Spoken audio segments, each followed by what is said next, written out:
Karena al-ukhuwah fillah, persaudaraan karena Allah Subhanahu wa taala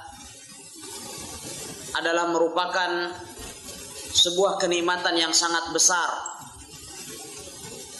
Oleh sebab itu Amirul Mukminin Umar bin Khattab radhiyallahu taala anhu, beliau mengatakan, "Ma min ni'matin ba'dal Islam khairun min ar-rifqatis salihah."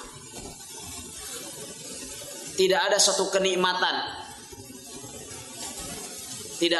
kenikmatan yang lebih baik setelah nikmat Islam daripada nikmatnya kita sekalian memiliki saudara karena Allah Subhanahu wa taala.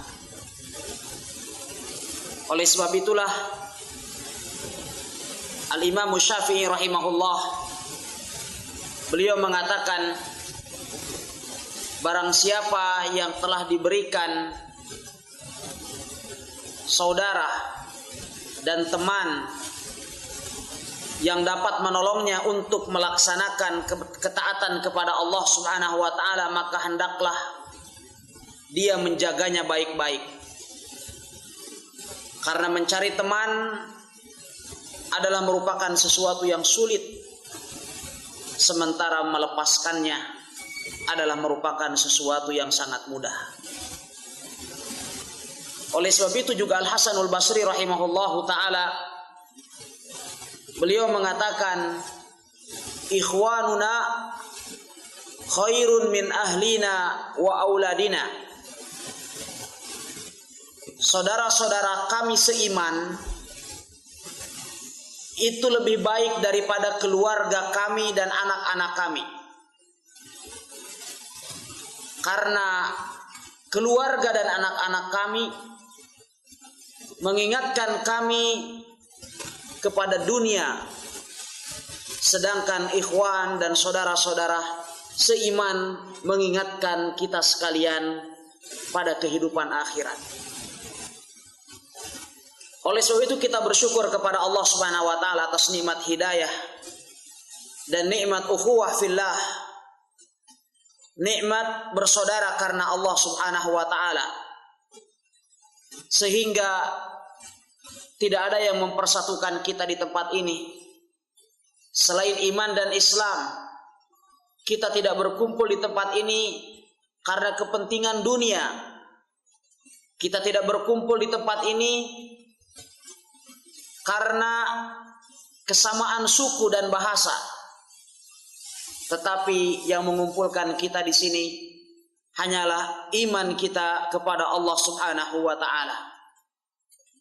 Ikhwatal iman yang dimuliakan oleh Allah Subhanahu wa taala, tema dari kajian Sirah An-Nabawiyah pada malam hari yang berbahagia ini adalah tentang perang Tabuk.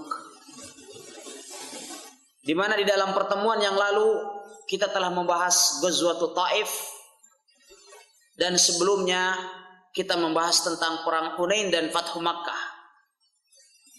Di kesempatan yang berbahagia ini kita akan membahas tentang sebuah pertempuran yang dinamakan oleh Rasulullah sallallahu alaihi wasallam sebagai Ghazwatul Tabuk, dan dinamakan juga oleh beliau alaihi salatu wasallam dengan Ghazwatul Usrah, peperangan yang penuh kesulitan, di mana kaum muslimin ketika mereka hendak berangkat menuju pertempuran ini, mereka ditimpa oleh kekurangan yang sangat sulit, sehingga kemudian Rasulullah sallallahu alaihi wasallam beliau memerintahkan kepada para sahabatnya untuk mengumpulkan dana perang, tabarruat, untuk berjihad di jalan Allah Subhanahu wa taala. Dan beliau alaihi salatu wasallam bersabda, "Man jahaza jaisyal usrah falahul jannah."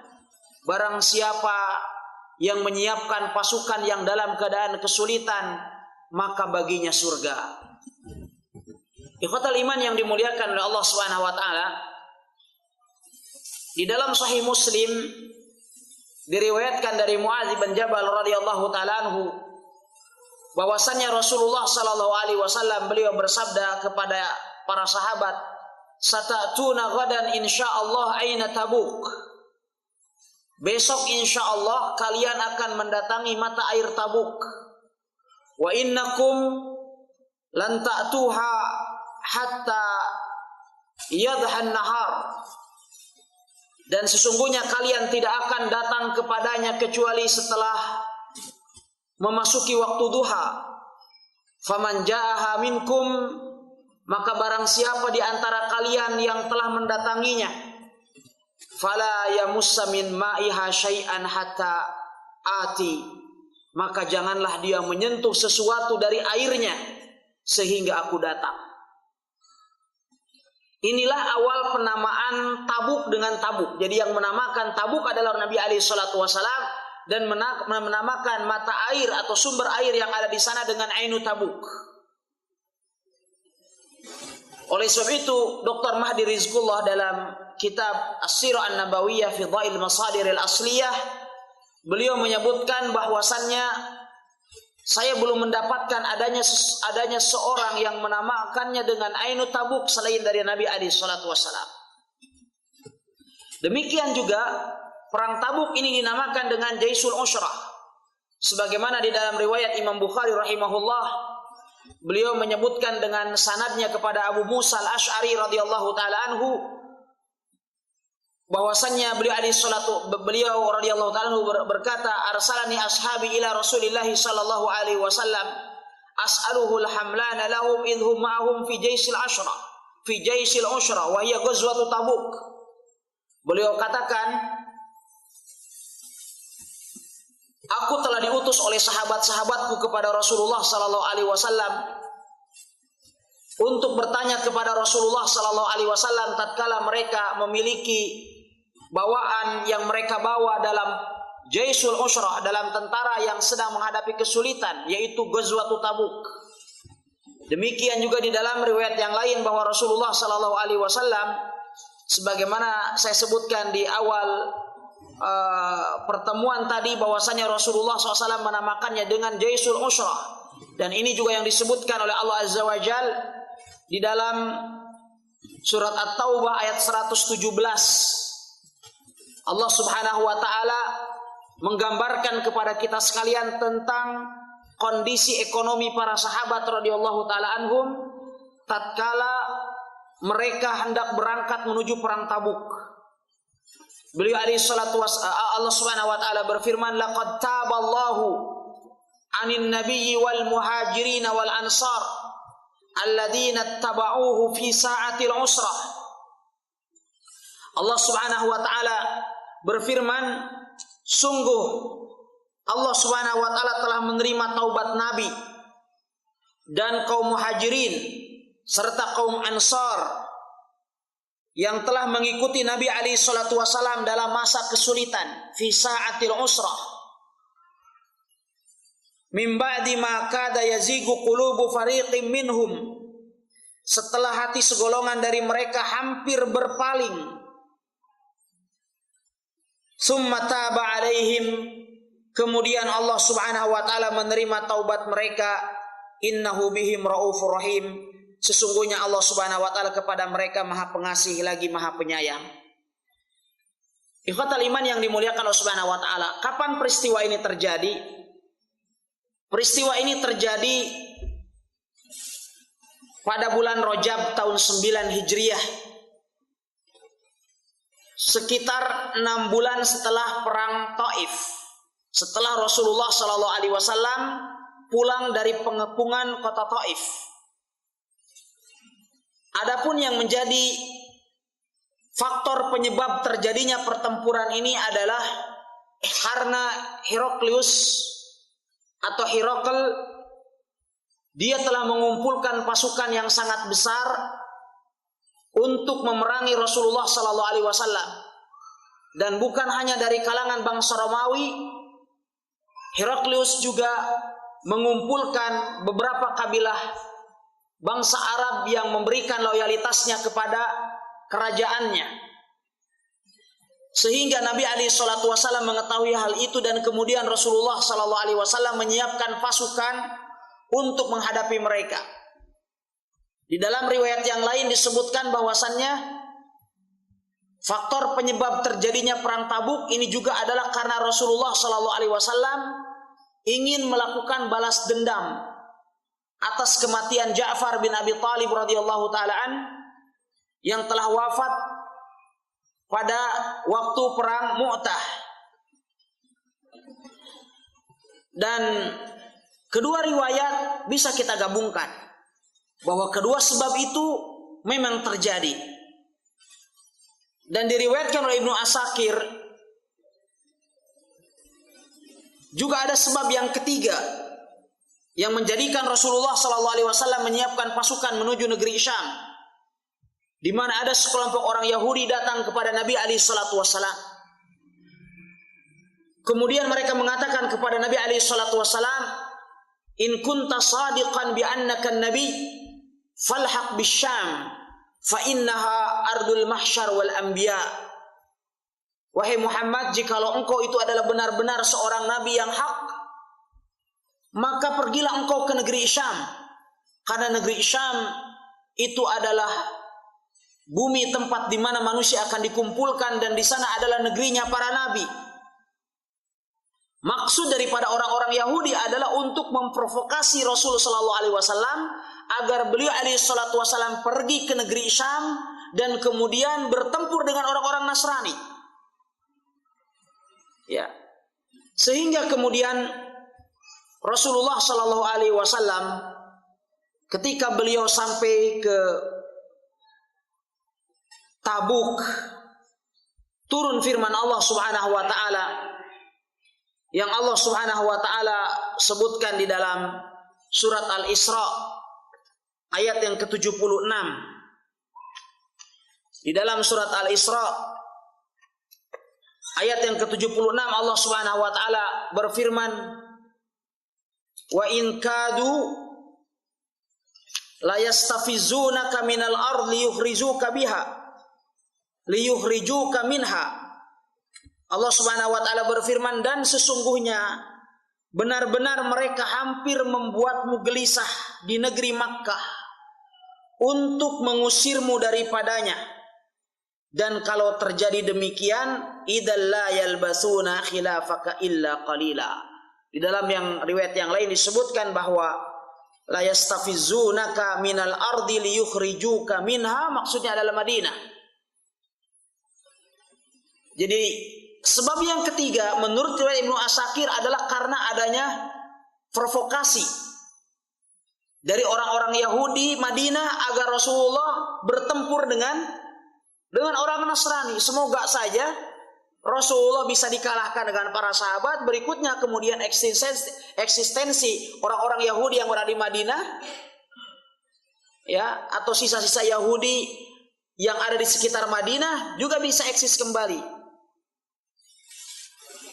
Dan Ibnu Katsir rahimahullahu taala di dalam kitab Al-Bidayah wan Nihayah juga beliau rahimahullahu taala telah menyebutkan bahwa memang juga Nabi alaihi salatu wasallam beliau telah bertekad untuk memerangi orang-orang ahlul kitab yang ada di sekitar Makkah dan Madinah, karena saat itu adalah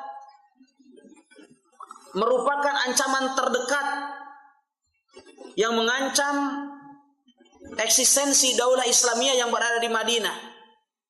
Dan karena mereka adalah orang-orang yang paling berhak untuk didakwahi, karena ahlul kitab tentu adalah lebih dekat kepada Islam daripada orang-orang musyrik. Oleh sebab itu di dalam surat Al-Baqarah, di dalam surat At-Taubah ayat yang ke 123 Allah Subhanahu wa taala memerintahkan Nabi alaihi salatu wasallam untuk memerangi mereka. Ya ayyuhan nabi, Allah Subhanahu wa taala berfirman, ya ayyuhalladzina amanu qatilul ladzina yalunakum minal kuffari wal yajidu minkum ghillah wal yajidu fikum ghillah wa'lamu annallaha ma'al muttaqin. Hai orang-orang yang beriman, perangilah orang-orang kafir itu, orang-orang kafir yang ada di sekitarmu.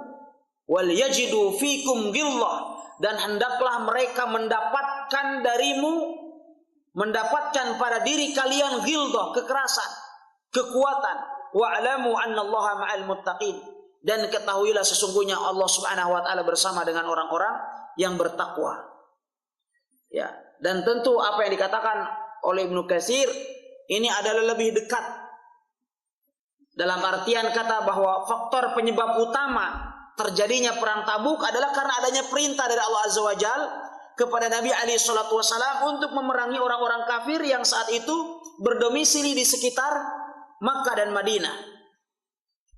Ikhwatal iman yang dimuliakan oleh Allah Subhanahu wa taala, ketika Nabi alaihi salatu wasallam mendapatkan perintah dari Allah Subhanahu wa taala ini, Rasulullah sallallahu alaihi wasallam saat itu menghadapi masalah finansial, di mana kaum muslimin saat itu sedang ditimpa oleh kesulitan ekonomi. Karena biaya untuk melakukan pertempuran ke negeri Syam juga membutuhkan biaya yang sangat banyak. Pertama adalah karena banyaknya jumlah pasukan. Yang kedua, terjadi di musim panas. Yang ketiga, karena jauhnya jarak antara Madinah dengan negeri Syam. Ya, sehingga kemudian Rasulullah Sallallahu Alaihi Wasallam memotivasi para sahabatnya untuk memberikan tabarruat, memberikan dukungan material untuk pemberangkatan Jaisul Usrah, tentara yang dalam keadaan kesulitan ini. Oleh sebab itu Rasulullah Sallallahu Alaihi Wasallam bersabda, hadisnya diriwayatkan Imam Bukhari, man jahaza jaishal usrah falahul jannah, barang siapa yang menyiapkan pasukan yang dalam keadaan kesulitan maka baginya surga. Maka pasukan itu pun disiapkan oleh kaum muslimin, terutama yang paling banyak saat itu memiliki partisipasi yang sangat besar adalah Utsman ibn Affan radhiyallahu taala anhu. Sesuatu yang tidak dipungkiri oleh siapapun juga. Oleh sebab itu Utsman ibn Affan radhiyallahu taala anhu, ketika beliau dikepung oleh orang-orang Khawarij, ketika beliau telah menjabat sebagai khalifah, rumahnya dikepung oleh orang-orang Syiah dan Khawarij, yang pada akhirnya mereka membunuh Utsman ibn Affan radhiyallahu taala anhu. Setelah rumah beliau dikepung kurang lebih 14 hari lamanya, mereka kemudian melarang suplai makanan dan air kepada Utsman ibn Affan radhiyallahu taala anhu. Saat itu Utsman ibn Affan radhiyallahu taala anhu naik ke atas atap rumahnya, dan kemudian beliau radhiyallahu taala anhu bertanya kepada orang-orang Khawarij yang datang dari Mesir, yang datang dari negeri Syam, yang berusaha untuk membunuh beliau radhiyallahu taala anhu, Utsman bin Affan radhiyallahu anhu. Beliau mengatakan, alastum ta'lamuna annahu qal man jahaza jaisal usra falahul jannah? Bukankah kalian semua tahu bahwasanya Rasulullah sallallahu alaihi wasallam telah bersabda, barang siapa yang menyiapkan pasukan dalam keadaan kesulitan maka baginya surga, maka akulah yang telah menyiapkannya. Saat itu kemudian mereka menjawab dengan sepakat, "Na'am, ya kami tahu itu." Namun namanya Khawarij adalah Khawarij. Mereka adalah satu kaum yang telah diberikan kesalahpahaman tentang Al-Quran, tentang sunnah Nabi alaihi salatu wassalam. Utsman kemudian beliau juga berkata, bukankah kalian ketahui bahwasanya Rasulullah SAW telah bersabda, man ishtara bi'r rumah falahul jannah, barang siapa yang membeli sumur rumah, sebuah sumur yang dimiliki oleh Yahudi, di mana mereka tidak memberikan kesempatan kepada kaum muslimin untuk mengambil air dari sumur tersebut kecuali dengan harga yang sangat mahal. Kemudian Rasulullah SAW bersabda, barang siapa yang membeli bi'r rumah atau sumur rumah maka baginya surga. Maka Utsman mengatakan, maka aku pun juga yang telah membelinya. Mereka katakan iya. Kemudian Utsman mengatakan, lalu mengapa sekarang kalian melarang ya para sahabat radhiyallahu ta'ala untuk melakukan suplai air ke rumahku? Utsman bin Affan radhiyallahu anhu, beliau saat itu telah menginfakkan 1000 dinar. Dinar itu dinar itu adalah mata uang perak. 1000 dinar mata uang emas, maaf. Kalau dirham perak. 1000 dinar. 1 dinar itu kurang lebih berapa? Ya. 4,25 gram. Jadi 4/4 gram kali 1000 berarti 4.250 gram emas. Betul ya? 4 kilo lebih. Per gramnya sekarang di berita hari ini untuk harga emas aneka tambang itu 580.000 rupiah. Itu infaknya Utsman bin Affan saat itu. Di saat ekonomi kaum muslimin sedang dalam keadaan kesulitan, sedang krisis moneter saat itu. Berbeda orang ketika berinfak di saat krisis moneter dengan ketika orang berinfak dalam keadaan lapang. Dan di samping itu pula bahwa Utsman radhiyallahu ta'ala anhu tidak hanya memberikan 1000 dinar dari mata uang emas, tetapi juga Utsman ibn Affan radhiyallahu ta'ala anhu beliau memberikan sejumlah unta dan perbekalan yang sangat banyak. Oleh sebab itu yang lebih dikenal adalah Utsman ibn Affan radhiyallahu anhu karena di sana ada bentuk-bentuk materi yang tidak bisa dinilai. Berbeda dengan Abdurrahman ibn Auf. Abdurrahman ibn Auf radhiyallahu ta'ala anhu, beliau juga memberikan infak yang sangat besar pada waktu perang Tabuk. Beliau memberi 2000 dinar untuk menyiapkan pasukan Ushrah. Ikhwatal iman yang dimuliakan oleh Allah Subhanahu wa taala. Abdurrahman ibn Auf menginfakkan setengah dari hartanya. Umar ibn al-Khattab radhiyallahu ta'ala saat itu adalah memberikan 100 uqiyah dari perak. Demikian kemudian para sahabat radhiyallahu ta'ala berlomba untuk bersedekah, berinfak di jalan Allah Subhanahu wa taala sesuai dengan batas kemampuan mereka. Sebagian dari sahabat radhiyallahu ta'ala anhum itu sampai karena tidak inginnya mereka ketinggalan pahala atau terjauhkan dari pahala, sebagian dari mereka berinfak hanya dengan setengah sok dari kurma. Jadi kurang lebih hanya 1/4 kilo kurma. Ya, artinya sangat sedikit. Hanya 1 kilo kurma untuk menyiapkan pasukan. Sebagian sahabat ada yang 1 sa', ada yang lebih banyak, ada yang sedikit. Tetapi yang jelas para sahabat berlomba-lomba dalam keadaan kesulitan. Dalam kondisi seperti ini, orang-orang munafik itu kemudian mencela kaum mukminin. Ketika melihat Utsman ibn Affan, Abdurrahman ibn Auf, para sahabat-sahabat yang kaya juga memberikan sedekah yang sangat besar, mereka mengatakan, oh mereka ini riya nih. Mereka ini ingin dibilang. Kata orang Kendari, ingin dibilang. Ini tidak ikhlas nih. Berusaha untuk menafsirkan niat orang. Ini ilmu yang sudah ada dari sejak zaman Nabi alaihi salatu wasallam. Namanya ilmu menafsirkan niat. Tapi itu ilmunya orang munafik. Ketika mereka melihat ada sahabat yang berinfak dengan infak yang sedikit, mereka juga berkomentar, infak kok cuma sekilo kurma. Ini tidak ada manfaatnya di sisi Allah Subhanahu wa taala. Bagaimana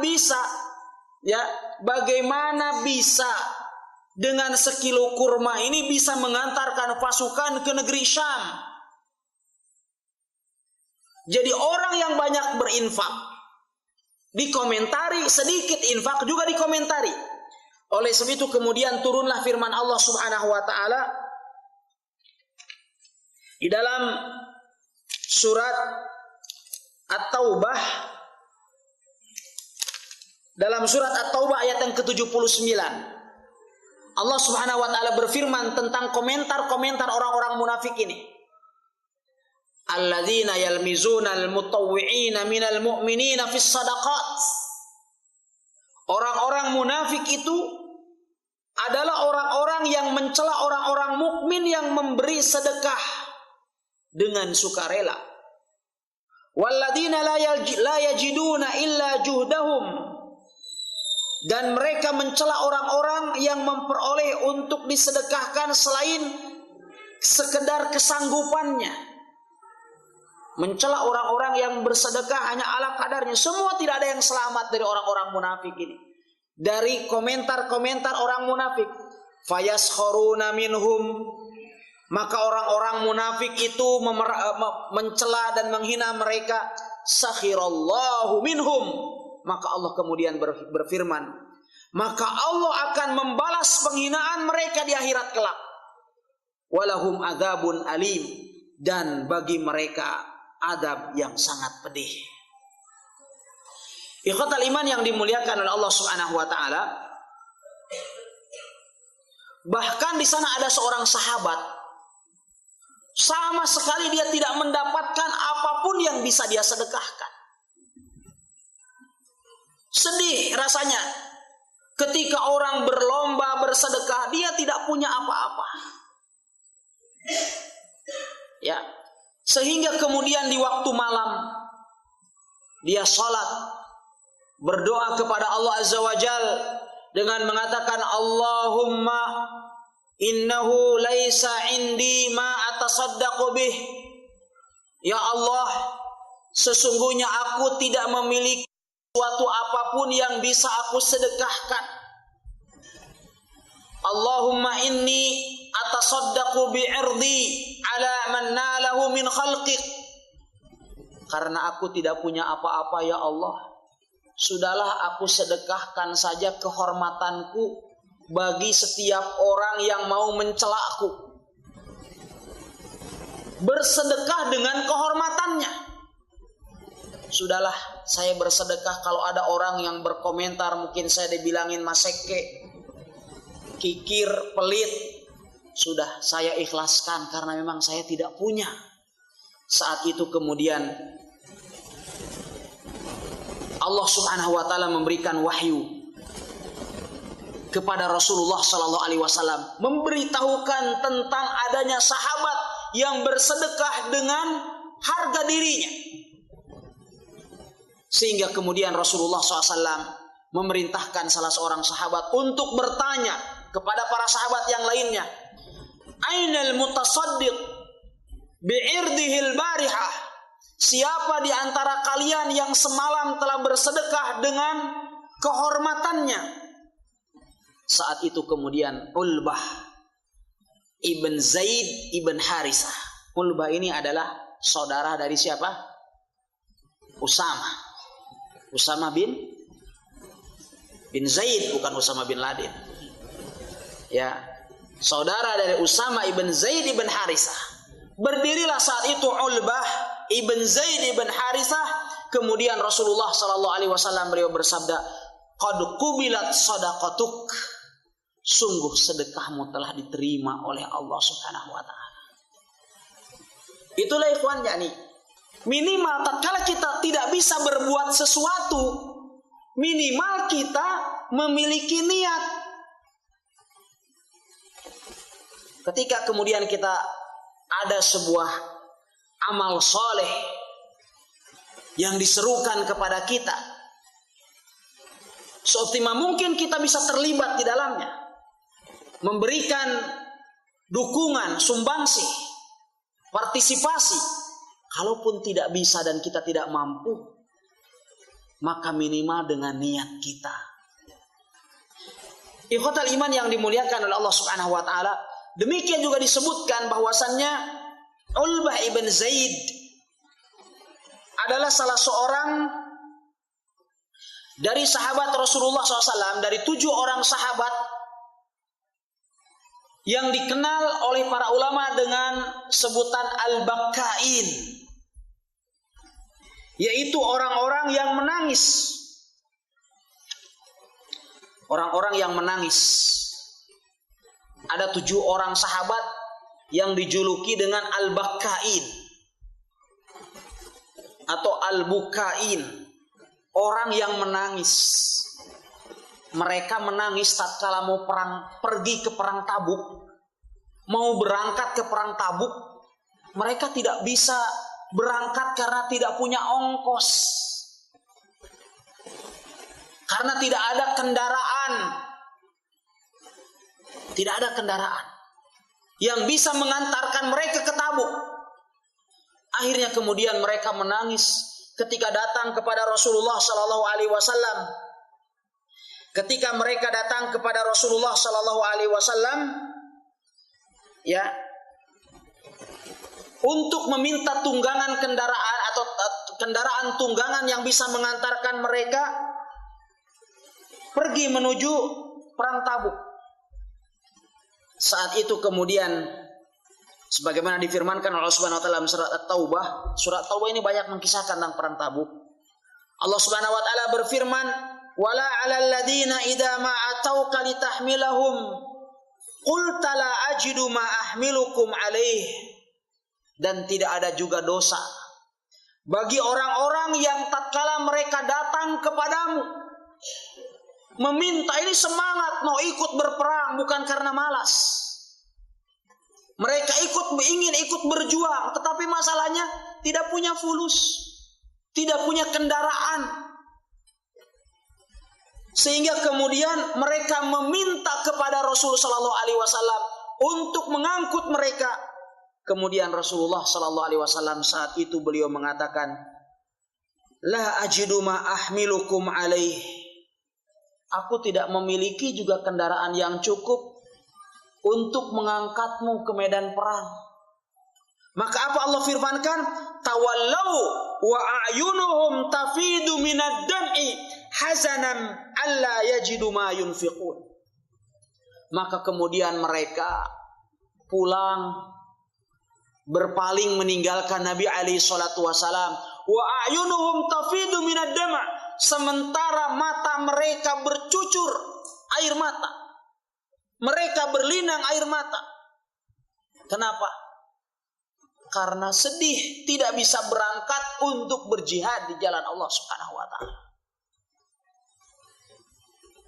Sebagian dari kaum muslimin dia merasa senang apabila dia tidak ikut sertakan. Alhamdulillah, saya tidak ikut sertakan. Alhamdulillah, saya tidak perlu mencari alasan. Ya, ikhwatal iman yang dimuliakan oleh Allah Subhanahu wa taala. Kemudian demikian juga ada sekelompok orang dari Al-Asy'ariyin. Mereka mengutus Abu Musa Al-Asy'ari radhiyallahu ta'ala anhu kepada Rasulullah sallallahu alaihi wasallam. Mereka juga meminta kepada Nabi alaihi salatu wasallam untuk menyediakan kendaraan agar mereka bisa berangkat jihad bersama dengan Rasulullah SAW dan para sahabat yang lain. Namun kembali juga Rasulullah SAW menyampaikan permohonan maafnya karena tidak sanggup, kendaraan yang cukup yang ada tidak sanggup untuk membawa mereka. Mereka pun juga termasuk ke dalam orang-orang yang disebutkan oleh Allah Subhanahu wa taala dalam surat At-Taubah ayat yang ke-92 ini. Ikhwatal iman yang dimuliakan oleh Allah Subhanahu wa taala,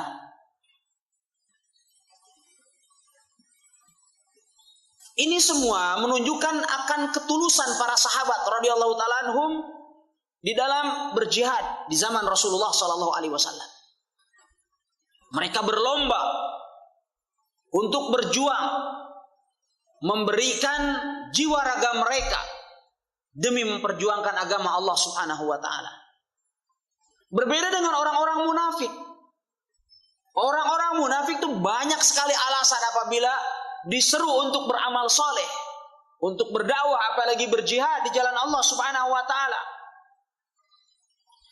Oleh sebab itu, Allah Subhanahu wa taala juga mengkisahkan tentang mereka di dalam surat At-Taubah. Banyak yang dibongkar oleh Allah Subhanahu wa taala niat-niat busuk mereka dalam surat At-Taubah. Anda bisa buka di dalam surat At-Taubah dari mulai ayat yang ke-81. Bagaimana keadaan orang-orang munafik yang tidak turut berjihad pada waktu perang Tabuk. Ya. Allah Subhanahu wa taala berfirman tentang mereka. Mereka datang ketika Rasulullah SAW menyeru kaum muslimin untuk berinfak, menyiapkan pasukan yang dalam keadaan kesulitan finansial ini. Mereka kemudian justru menggembosi kaum muslimin. Tahu menggembosi ya? Apa sih bahasa Indonesianya? Bukan manas-manasin. Kalau manas-manasin memprovokasi, ini gembosi itu apa Pak? Itu bahasa Jawa. Mengendorkan. Ya. Mengendorkan semangat kaum muslimin. Mengendorkan semangat kaum muslimin dan berusaha untuk memprovokasi mereka agar tidak berangkat perang. Tampil terkadang sebagai pemberi nasihat. Ini bahayanya orang munafik. Mereka mengatakan waqalu la tanfiru fil har. Kalian jangan pergi. Ini musim panas nih. Sekarang cuacanya lagi tidak mendukung. La tanfiru fil har. Maka Allah langsung bantah. Qul naru jahannam asyaddu harra law kanu yafqahun. Katakan kepada mereka, sesungguhnya api neraka jahanam itu lebih panas bagi mereka jikalau mereka memahami. Mereka katakan panas. Panas. Jauh lagi. Musuhnya berat. Okelah kita perangi Romawi, tapi nanti kita tunggu musim dingin. Ya, agar perjalanan kita juga tidak begitu susah. Ini musim panas, perjalanan jauh, musuhnya adalah orang bule, Banil Asfar. Mereka seakan menasehati Nabi dan para sahabat. Jangan berangkat, lebih baik kita cari yang lain saja. Kita cari waktu yang lain. Dibantah oleh Allah Subhanahu wa taala. Saat itu juga ada seseorang dari kalangan munafik namanya Al-Jad atau Al-Jad ibn Qais datang, ya, atau ketika dia datang kepada Nabi alaihi salatu wasalam, Rasulullah SAW bertanya kepada Al-Jad, Al-Jad, ya Jad, halakal am fi jaladi Banil Asfar, apakah kamu akan turut juga memerangi Banil Asfar, orang bule, pada tahun ini? Dia mengatakan, ya Rasulullah, awata'dhalli wala taftinni. Wahai Rasulullah, apa sebaiknya engkau izinkan saja untuk tidak ikut perang? Kenapa mi? Wala taftinni, jangan engkau memberikan saya fitnah. Katanya kenapa?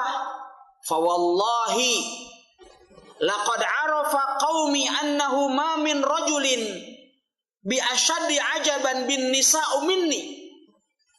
Demi Allah, katanya, kaumku semua telah mengenalku bahwa tidak ada seorang pun yang paling suka tertarik dengan perempuan daripada aku. Wa inni akhsha in ra'aitu nisa bani asfar alla asbir. Saya takut sekali kalau saya ngelihat itu perempuan-perempuan bule. Mereka kan cantik-cantik, orang Syam, orang akhwat Suriah itu, masya Allah. Ya, cantik-cantik. Katanya, wahai, karena saya ini adalah orang yang sangat tertarik dengan perempuan. Saya khawatir jika saya sampai ke sana, saya ngelihat perempuan-perempuan bule itu, saya malah jadi tidak bersabar, sehingga saya bisa terjerumus ke dalam perzinahan, saya terjerumus ke dalam fitnah perempuan. Jadi sebaiknya saya tidak diikutkan saja, saya khawatir kena fitnah. Coba lihat orang munafik itu, alasannya tuh sok jadi orang suci. Padahal dia tidak mau berperang. Oleh sebab itu Allah Subhanahu wa taala berfirman di dalam masih dalam surat At-Taubah, wa minhum may yaqulu dzalli wala taftinni. Dan dari sebagian orang-orang munafik berkata kepada Rasulullah sallallahu alaihi wasallam, izinkanlah aku untuk tidak ikut berperang, wala taftinni, dan jangan engkau jerumuskan aku dalam fitnah. Alasannya ini alasan yang seakan-akan bagus. Ya, ala fil fitnati saqatu. Padahal ketahuilah dengan beralasan seperti itu mereka telah terjerumus ke dalam fitnah. Wa inna jahannama la muhitatul bil kafirin. Dan ketahuilah sesungguhnya neraka jahanam itu meliputi orang-orang kafir. Sebagian mereka datang kepada Rasul sallallahu alaihi wasallam. Masih orang-orang munafik ini ketika perang Tabuk datang kepada Nabi alaihi salatu wasallam memberikan alasan-alasan yang dusta. Sakitlah, ini itulah, banyak sekali alasannya padahal tidak sesuai dengan hakikat. Rasul sallallahu alaihi wasallam yang sangat penyayang terhadap umatnya banyak mengizinkan mereka pada mereka berdusta. Maka kemudian ditegur oleh Allah Subhanahu wa taala, afallahu ank lima adzinta lahum hatta yatabayyana lakal ladzina shadaqu wa ta'lamal kadzibin. Semoga Allah memaafkanmu. Mengapa engkau memberikan izin kepada mereka sehingga engkau benar-benar mengetahui siapa di antara mereka yang benar-benar jujur dan siapa di antara mereka yang benar-benar, atau siapa di antara mereka yang berdusta. Ikhwatal iman yang dimuliakan Allah Subhanahu wa taala, bahkan makar orang-orang Yahudi dan orang-orang munafik ini sangat luar biasa sebelum keberangkatan pasukan menuju Tabuk. Mereka bahkan membuat masjid. Sebelum Rasulullah SAW berangkat menuju Tabuk, mereka kemudian mendirikan sebuah masjid yang mereka jadikan sebagai posko pertemuan mereka bagaimana merencanakan atau berusaha untuk menggagalkan keberangkatan atau berusaha untuk mengacaukan kondisi kaum muslimin. Sehingga kemudian di dekat Masjid Quba mereka mendirikan masjid tandingan yang disebutkan oleh Allah Subhanahu wa taala sebagai Masjid Dirar. Mereka kemudian juga datang kepada Nabi alaihi salatu wasallam. Ini sifat orang munafik ini. Datang lagi kepada Nabi alaihi salatu wasallam, mereka mengatakan, wahai Rasulullah, kami di sana telah berkumpul sejumlah orang dari kaum muslimin. Apabila kami pergi ke Masjid Quba itu terlalu jauh, apalagi ke masjidmu ini. Sehingga oleh sebab itu kami mendirikan masjid baru. Saya ingin Anda meresmikannya. Kalau bahasa sekarang, kalau istilah sekarang, dengan cara sholat di masjid itu. Padahal tujuan daripada pendirian masjid itu adalah untuk memecah belah kaum muslimin. Untuk mereka jadikan sebagai tempat bermusyawarah membuat makar terhadap kaum muslimin. Oleh sebab itu kemudian Allah Subhanahu wa taala kembali membongkar tipu muslihat mereka. Allah Subhanahu wa taala berfirman, walladzina ittakhadhu masjidan dirara wa kufra wa tafriqan bainal mu'minin wa irsadan liman haraballaha wa rasulahu min qabl. Dan orang-orang munafik itu adalah orang-orang yang menjadikan masjid dirar, masjid yang membahayakan kaum muslimin, yang didirikan untuk membahayakan kaum muslimin dan untuk menyuburkan kekafiran dan untuk memecah belah kaum mukminin dan untuk memata-matai dan mengintai ya Allah pergerakan dari kaum muslimin untuk memerangi Allah Subhanahu wa taala dan rasulnya. Sehingga kemudian ketika Rasulullah sallallahu alaihi wasallam beliau ya dipanggil untuk sholat di sana, ditegur oleh Allah Subhanahu wa taala. Kemudian Allah Subhanahu wa taala berfirman, la masjidun ussis ala taqwa, atau ayat sebelumnya la taqum fihi abada, la masjidun ussis ala taqwa min awwali yaumin ahaqqu an taquma fihi. Janganlah pernah engkau sholat di dalamnya. Sungguh masjid yang pertama kali dibangun di atas dasar ketakwaan lebih berhak untuk kamu dirikan sholat di sana. Maksudnya dalam Masjid Quba. Sehingga Rasulullah Sallallahu Alaihi Wasallam beliau enggan untuk sholat di masjid itu, dan kemudian Rasulullah SAW membakar masjid tersebut karena masjid memang tidak dibangun di atas dasar ketakwaan, tetapi untuk memecah belah kaum muslimin. Dan ketika beliau alaihi salatu wassalam usai membakar masjid mereka juga tatkala kemudian orang-orang munafik ini adalah meninggal, juga Rasul sallallahu alaihi wasallam dilarang untuk menyolatkan mereka, sebagaimana juga yang Allah Subhanahu wa taala sebutkan di ayat berikutnya dalam surat Taubah, la tusalli ala ahadin minhum mata abada wa la taqum ala qabri. Ikhwatal iman yang dimuliakan oleh Allah Subhanahu wa taala. Oleh sebab itu, pada saat perang Tabuk memang di sana terjadi kristalisasi umat. Sehingga sebagaimana dikatakan oleh Ka'ab ibn Malik, Ka'ab ibn Malik adalah salah seorang sahabat yang tidak ikut perang Tabuk dengan tanpa alasan. Jadi tidak ikut perang Tabuk dengan tanpa alasan, yang kemudian kisahnya insya Allah akan kita sebutkan di pertemuan yang akan datang. Sehingga Ka'ab ibn Malik ketika pasukan telah berangkat, Ka'ab ibn Malik beliau adalah seorang sahabat yang beriman. Namun beliau tidak ikut berperang menuju Tabuk dengan tanpa alasan.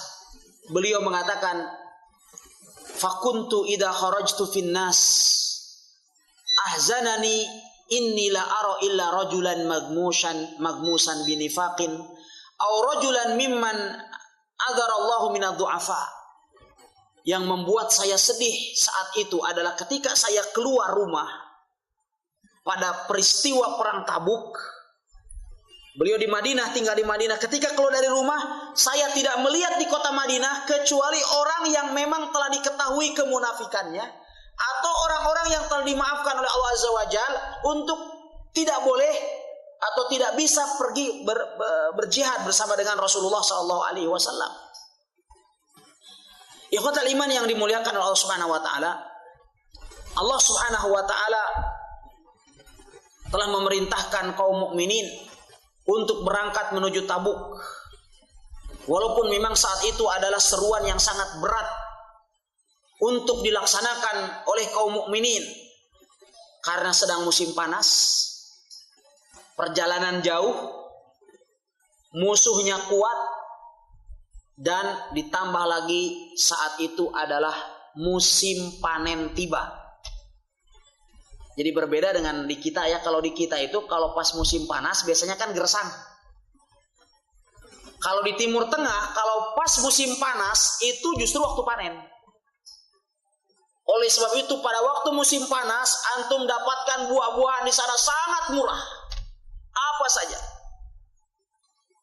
Apalagi kurma. Kurma memang buah padang pasir, anggur, jeruk, ya, semangka, apa semua itu dipanen pada waktu musim panas. Oleh sebab itu Allah Subhanahu wa taala berfirman, ya ayyuhalladzina amanu ma lakum idza qila lakum unfiru fi sabilillahi saqaltum ilal ard. Hei orang-orang yang beriman, mengapa gerangan kalian apabila dikatakan kepada kalian pergilah berperang di jalan Allah, kemudian kalian merasa berat hati? Araditum bil hayatid dunya minal akhirah? Apakah kalian lebih mendahulukan kehidupan dunia daripada kehidupan akhirat? Fama mata'ul hayatid dunya illa qalil. Padahal kehidupan dunia itu hanyalah sedikit. Ikhwatal iman yang dimuliakan Allah Subhanahu wa taala. Fama mata'ul hayatid dunya illa qalil. Seringkali kita terpedaya dengan kenikmatan yang sedikit itu dan melupakan apa yang Allah Subhanahu wa taala siapkan bagi orang-orang yang beriman di hari kiamat, di hari kemudian. Oleh sebab itu Nabi alaihi salatu wasallam mengingatkan kepada kita sekalian, la maudhi'u sauti ahadikum bil jannah khairun minad dunya wa ma fiha. Tempat cemeti salah seorang di antara kalian, tempat cemetinya saja, bukan cemetinya, apalagi cemetinya, baru tempat cemetinya saja itu sudah lebih baik daripada dunia dan seisinya. Apalagi dengan senjata lainnya, apalagi dengan pakaiannya, apalagi dengan kenikmatan-kenikmatan lainnya. Ya. Hari ini saya konon pulang dari surga. Surga bawah laut. Di Wakatobi. Menyelam bagaimana indahnya terumbu karang. Ya. Di sana ada kaos biasa dipakai oleh Abul Khair. I come back from heaven atau back from heaven.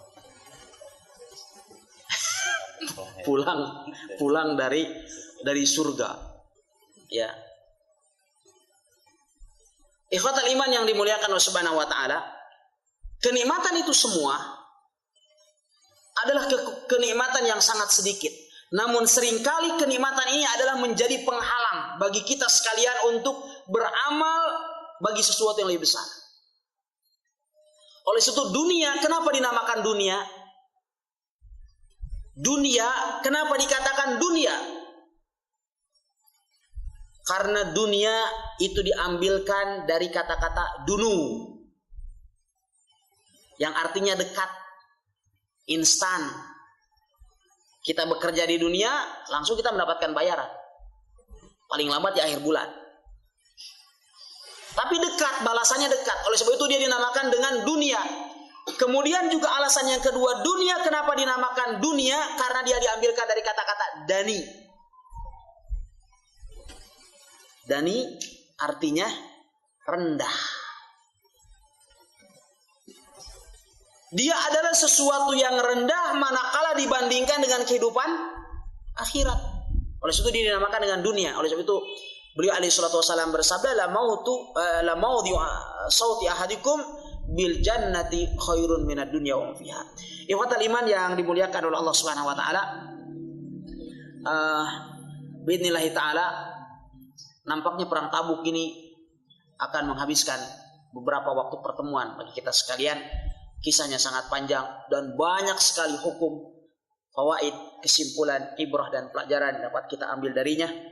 Kita akan mengetahui banyak sekali mujizat Nabi alaihi salatu wasallam terjadi pada pertempuran ini yang dapat menambah dan menguatkan keimanan kita akan kebenaran risalah yang dibawa oleh Nabi alaihi salatu wasallam.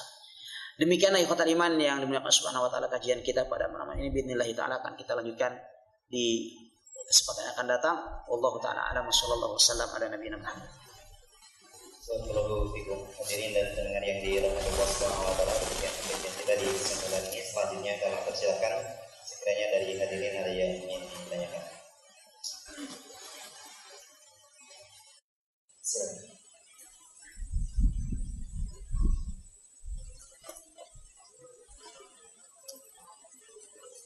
Assalamualaikum warahmatullahi wabarakatuh.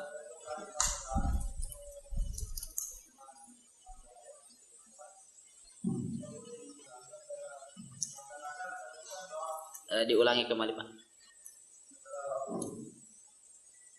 Pembangunan rumah sebanyak apa selama 14 hari.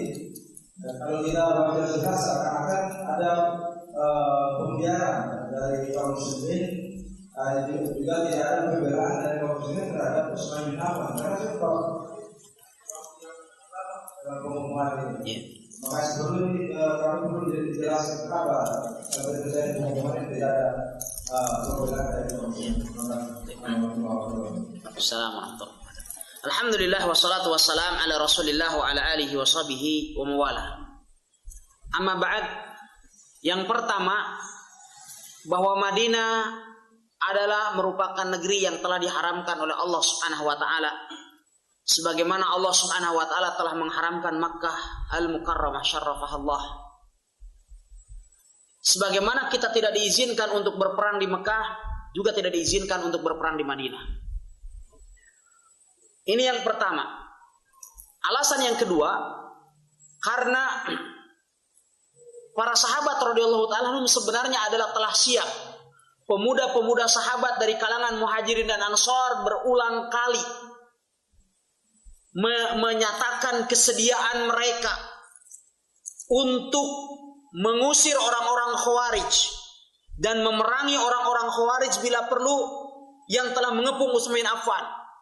Di sana ada Abu Hurairah, Abdullah ibn Umar, kemudian berikutnya lagi Ali bin Abi Thalib radhiyallahu ta'ala anhu, dan para sahabat yang lain telah datang kepada Utsman ibn Affan radhiyallahu ta'ala anhu untuk menunggu perintah. Tetapi kemudian Utsman ibn Affan radhiyallahu ta'ala anhu beliau telah melarang mereka. Beliau tidak ingin Madinah dicemari dan terjadi pertumpahan darah di Madinah karena pembelaan terhadap beliau. Yang ketiga adalah karena rupanya Utsman ibn Affan radhiyallahu taala anhu beliau telah mendapatkan informasi dari Rasulullah sallallahu alaihi wasallam bahwa beliau akan terbunuh dalam sebuah fitnah yang menimpanya atau ujian yang menimpanya. Basyirhu bibalwan yusibuhu. Rasulullah SAW ketika Utsman hendak datang kepada Rasulullah SAW, Rasulullah bersabda kepada Abu Bakar kalau tidak salah, berikan kabar gembira kepada orang yang akan datang ini bahwa dia akan mendapatkan ujian yang menimpanya. Dan Utsman ibn Affan radhiyallahu ta'ala anhu telah disampaikan kepada beliau oleh Rasul sallallahu alaihi wasallam bahwa beliau akan terbunuh dalam sebuah peristiwa di Madinah. Oleh sebab itu Utsman bin Affan memastikan bahwa beliau memang pasti terbunuh karena telah diberitahukan oleh Rasul SAW sebelumnya. Oleh sebab itu beliau tidak ingin menambah jumlah korban. Oleh sebab itulah bukan adanya pembiaran dari para sahabat, tidak ada pembelaan, tidak. Para sahabat datang menghunuskan pedang-pedang mereka, menyatakan kesiapan mereka untuk melakukan pembelaan terhadap Utsman, namun Utsman bin Affan melarang mereka. Wallahu taala alam.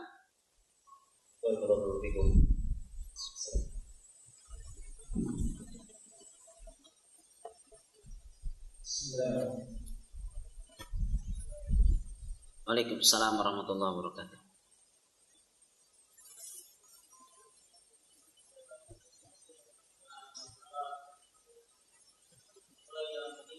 Ya. Ya. Ya. Nah.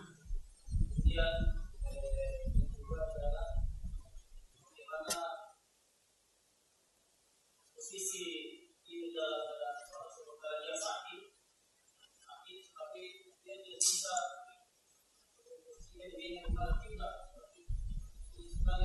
Ya. Alhamdulillah wassalatu wassalam ala Rasulillah. Orang yang sama sekali tidak melaksanakan sholat, apabila dia meninggal walaupun KTP-nya muslim, maka dia tidak disolati. Dia tidak disolatkan. Dia tidak boleh disolatkan, tidak boleh dikuburkan di kompleks pekuburan kaum muslimin. Dan dia tidak boleh didoakan. Tidak boleh kita mengatakan kepadanya almarhum. Tidak boleh kita mengucapkan kepadanya Allahumma gfir lahu. tidak boleh kita mengucapkan rahimahullah dan semisalnya. Karena Rasul sallallahu alaihi wasallam beliau bersabda, "Al-ahadul ladzi bainana wa bainahumus shalah, faman tarakaha faqad kafar." Garis demarkasi yang membedakan antara kami dengan mereka adalah salat. Barang siapa yang meninggalkannya maka sungguh ia telah kafir. Oleh sebab itu ada konsekuensi duniawi bagi orang yang meninggalkan salat. Konsekuensi duniawi yang pertama adalah dia tidak boleh masuk ke Makkah dan Madinah.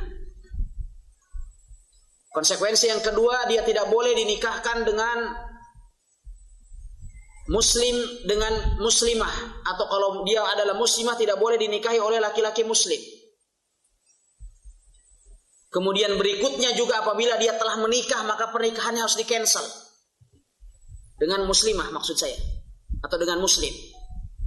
Kemudian berikutnya lagi bahwa dia tidak mendapatkan harta warisan dari keluarganya yang meninggal. La yarisul muslimul kafira walal kafirul muslimah. Seorang muslim tidak boleh mewarisi orang kafir, dan orang kafir tidak boleh mewarisi orang muslim.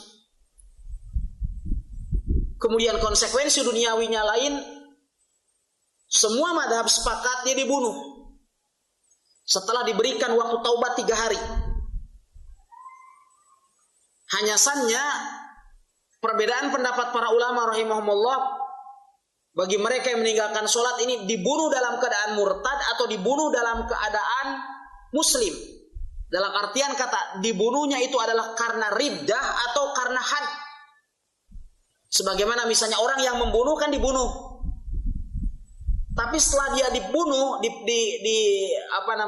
kisos, dia tetap disolatkan karena dia berstatus sebagai seorang muslim. Nah, orang yang meninggalkan sholat apakah digabungkan ke dalam kategori murtad? Karena Nabi SAW bersabda, "Man baddala dinahu faqtuluh." Barang siapa yang menggantikan agamanya maka bunuhlah. Itu kan diberikan waktu 3 hari. Dan semua mazhab di antara mazhab yang 4 sepakat dibunuh. Hanya saja mazhab Imam Ahmad bisa dibunuhnya adalah karena murtad, sehingga dengan demikian setelah dia dibunuh itu tidak disolatkan, tidak dimandikan, tidak didoakan, hartanya tidak dikembalikan kepada keluarganya, tapi diambil oleh Baitul Mal. Ataukah kalau menurut Imam Syafi'i ada juga dibunuh, tetapi permasalahannya dia bagaikan kena hukum had, dalam artian kata dia adalah tetap diperlakukan jenazah sebagai seorang muslim. Jadi kalau di dalam mazhab Imam Syafi'i rahimahullah dilihat meninggalkannya itu adalah karena malas atau karena menolak kewajiban. Kalau dia menolak kewajiban maka disepakati dalam sebuah mazhab dia kafir, keluar dari Islam. Apabila dia meninggalkannya karena malas, bukan karena menolak kewajiban sholat, tapi karena malas, maka dalam mazhab Imam Syafi'i juga hukuman duniawinya dibunuh. Hanya saja dia tetap disolatkan. Seperti itu. Wallahu ta'ala alam. Kemudian yang kedua, orang yang sakit dan tidak bisa menghadap ke arah kiblat karena tidak ada orang yang bisa mengalihkannya atau mengarahkannya ke arah kiblat, maka kewajiban untuk menghadap ke arah kiblat telah gugur dan jatuh darinya. Wallahu ta'ala alam. Barakallahu satu pertanyaan dari pesan singkat dari 08524197 sekian. Assalamualaikum warahmatullahi wabarakatuh. Waalaikumsalam warahmatullahi wabarakatuh. Ustaz, pertanyaan di luar tema, apa hukumnya mengucapkan selamat Natal bagi kaum Nasrani, di mana sebagian besar ulama kontemporer memperbolehkan mengucapkan dan sebagian yang lain mengharapkan? Alhamdulillah wassalatu wassalam ala Rasulillah. Sepengetahuan saya tidak ada seorang ulama yang memperbolehkan. Yang ada adalah al-muta'alim, adalah ulama gadungan. Yang memperbolehkan itu adalah ulama gadungan.